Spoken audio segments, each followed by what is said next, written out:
আসসালামু আলাইকুম বাংলাদেশি ভাইয়েরা, কেমন আছেন? আমি সৌদি আরবের থেকে সোহাগ বলতেছি। দেখছেন না আমার পিছনে কি কুয়াশা কুয়াশা।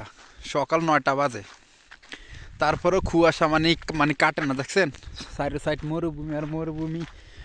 এরপরে জ্যাকেট কটা কাট দিছি জানেন? এই একটা জ্যাকেট, এরপরে গলায় মাপলার, এরপরে যে এই আরেকটা জ্যাকেট, এটা মানে ভিতরে আরেকটা জ্যাকেট আছে। এত পরিমাণ ঠান্ডা পড়ে আর এত পরিমাণ মানে কুয়াশা। এই কুয়াশা দিয়ে মানে মরুভূমির ভিতরে আছি। আমার ওই যে কপিলে বাপের ইয়া আছে, উঁট আছে, ছাগল আছে। এই ছাগলের দ্বারা মানে যাইতে আছি। আর যারা যারা ভিডিওটা দেখবেন অবশ্যই লাইক কমেন্ট শেয়ার করে দিবেন, আরেকজনের দেখার সুযোগ করে দিবেন। আর যারা যারা সৌদি আরবে আসবেন নতুন, আপনারা মাত্রা বেশি আসবেন না ভাই, মাত্রা বেশি আসবেন না। দরকার হইলে 6 মাস বা 3 মাস 4 মাস অপেক্ষা করিয়া ভালো একটা কোম্পানির ভিসা নিয়া, ভালো একটা কোম্পানির ভিসা নেবেন, বা ভালো কোনো দোকানের বা ভালো কোনো মানে পেট্রোল পাম্পের মানে ভিসা নেবেন। ভিসা নিয়ে আসবেন। আর দালালের ফান্দ ভরিয়া এই বিদেশের মাটিতে আসবেন না। আমার ভিসাটা আসছিল হাউস ড্রাইভের ভিসা। আমার আইনা দিছে যে মানে মাজার কাজে দিছে। এই যে এই মানে গাছগুলো দেখতেছেন না, এটা হলো যে আমার মানে কফিলের মাজরা।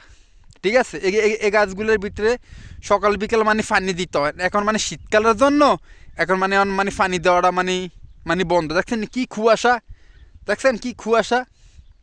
অথবা মানে মোবাইলে ভালো করে দেখা যায় না, বোঝা যায় না, এই কারণে মানে দেখছেন নি সাইডে সাইড কুয়াশার কুয়াশা আসেনি। আশেপাশেটা গদ্দুয়ার, সাইডে সাইড মরুভূমি আর মরুভূমি। দেখছেন ভাই এই মরুভূমি দিয়েও ভাই এই ঠান্ডা দিয়া, এই কুয়াশা দিয়া ওই ছাগলের ঘাস দিতে হয়, উঁটের ঘাস দিতে হয়। কিছু করার নাই ভাই, কিছু করার নাই। না দিলে তো আবার মানে মালিকে তো বুঝেনি মানে কাপজাপ মানে চিল্লা চিল্লি ফাল্লাফাল্লি করবো। প্রচুর পরিমাণ ঠান্ডা পড়তেছে, আমার হাত পাও মানে বরফের মতো ঠান্ডা হয়ে গেছে, বরফের মতো। আপনি যদি রাত্রে যদি এক বালতি পানি যদি বাইরে যদি রাখা দেন, সকালবেলায় উঠতে দেখবেন এটা মানে বরফ হয়ে গেছে, বরফ বরফ। এত পরিমাণ ঠান্ডা পড়ে। চিন্তা করেন আমি 2টা জ্যাকেট গাদ দিছি, গলায় মাপলার, এরপর আমার হাত পা মানে মানে ঠান্ডা মানে বরফ হয়ে গেছে। ঠিক আছে ভাই। আর যারা যারা বিদেশ আসবেন ভাই, মানে দালালের ফান্দা ফিরে আসবেন না। ঠিক আছে, ওই যে ভাববেন যে বিষে একটা পাইছি, অল্প কয়দিনে যায় মানে রিয়েল কামামু মানে পয়সা কামামু, বড় লোক হয়ে যামু। এটা হলে স্বপ্ন, হুরাকের হুরা মানে অবাস্তব। এটা মানে স্বপ্ন দেখাটাই ভুল। এরকম আমিও স্বপ্ন দেখছিলাম যে বিদেশ যামু, মানে ফ্যামিলিকে মানে ভালো রাখমু, নিজে ভালো থাকমু। আইসা দেখি আমার স্বপ্ন আর বাস্তবতা দিন রাত অনেক পার্থক্য, অনেক পার্থক্য। তো যারা যারা বিদেশের মাটিতে আসবেন খুব মানে ভাইবে চিন্তা আসবেন ভাই। বিদেশের মাটিতে আগের মতো শান্তি নাই, আগের মতো সুখ নাই। এই 4 বছরে একটা পয়সা ক্যাশ করতে পারি না, একটা পয়সা ক্যাশ করতে পারি না। 1300 রিয়াল মানে মানে বেতন, 1300 রিয়াল বেতন মানে সৌদি আরব। এই 1300 রিয়ালের ভিতরে খানা, নেট খরচ, মাস শেষ 1000 টাকা বাইক ফাটাইতে কষ্ট হয়ে যায়, বুঝছেন? তো ওই দালালের কথা আর মানে বাস্তবতা কোনোটাই মিল নেই। দালালে আপনার এমনভাবে মানে ফার্ম দিব, আর ঘরের মানে মাইয়া হলাটা আছে না, মাইয়া হলাটা আপনারা মানে দিয়ে দিব, বুঝলেননি?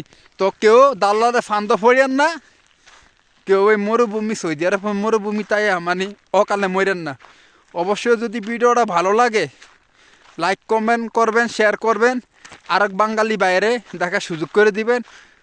আমার ইউটিউব চ্যানেলটা একটু মানে সাপোর্ট করবেন।